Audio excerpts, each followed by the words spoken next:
Mester de Clerecía, Gonzalo de Berceo y el arcipreste de Ita, Daniela, Lola y Marina.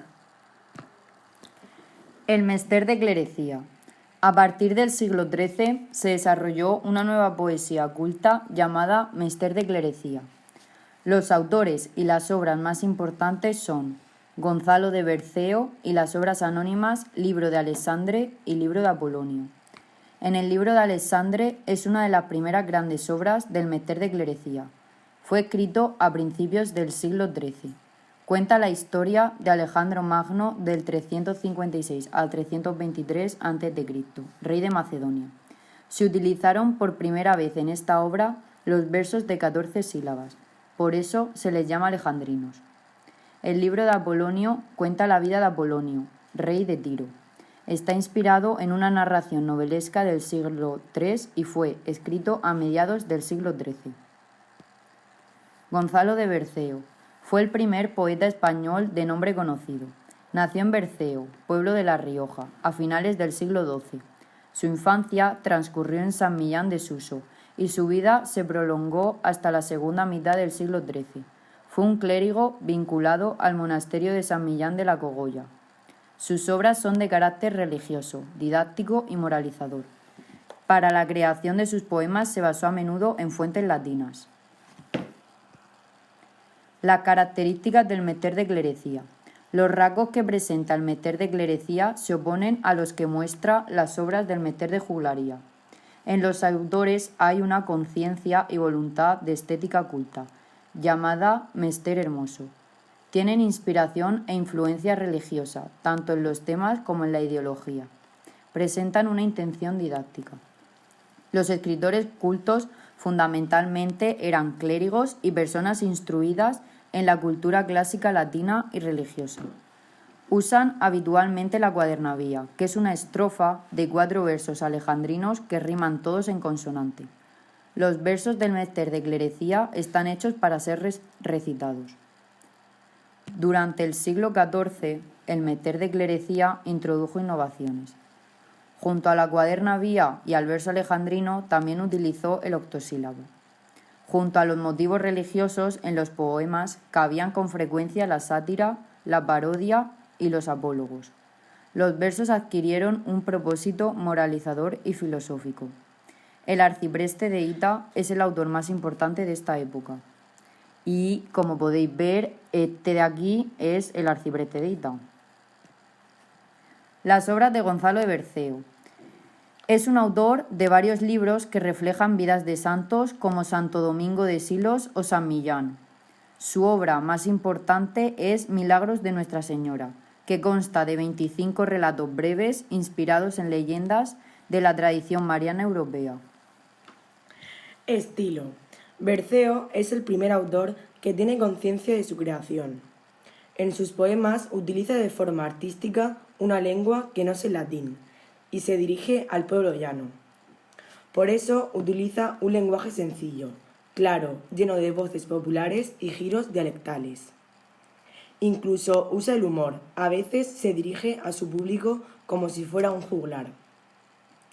Los versos de Berceo destacan por su lirismo, por un realismo familiar y por el ambiente rural. El arcipreste de Ita. Juan Ruiz, arcipreste de Ita, fue el autor de clerecía más importante del siglo XIV.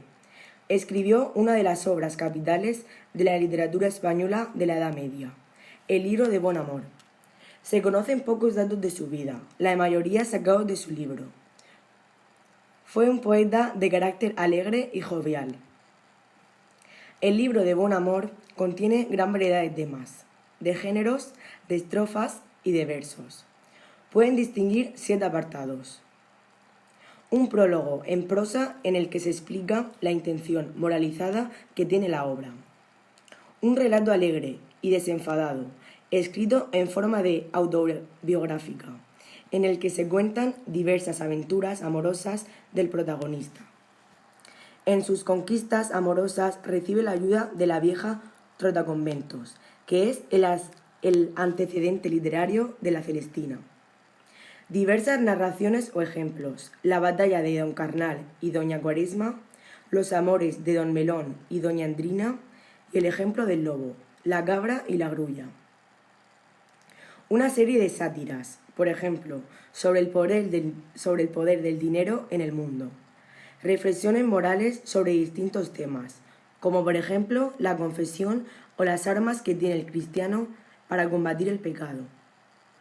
Poemas líricos-religiosos, como los dedicados a la Virgen. Y por último, poemas líricos de tema profano, como las cánticas de Serrana. Intención de la obra. En cuanto a la intención de la obra, el propio Arcipreste de Hita se muestra deliberadamente ambiguo. Basta con recordar algunas ideas del prólogo.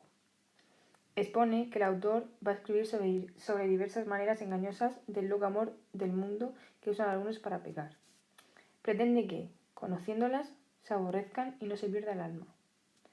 A continuación, añade, pero ¿por qué es humana cosa pecar si algunos, lo que no les aconsejo, quieren usar del loco amor alieran algunas maneras para ello?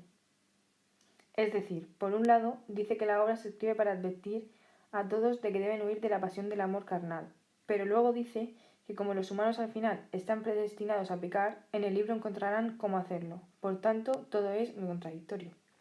En la obra vemos mezclas curiosas, desde lo religioso a lo mundano, o a las reflexiones serias junto al amor y a la ironía. Características de la obra.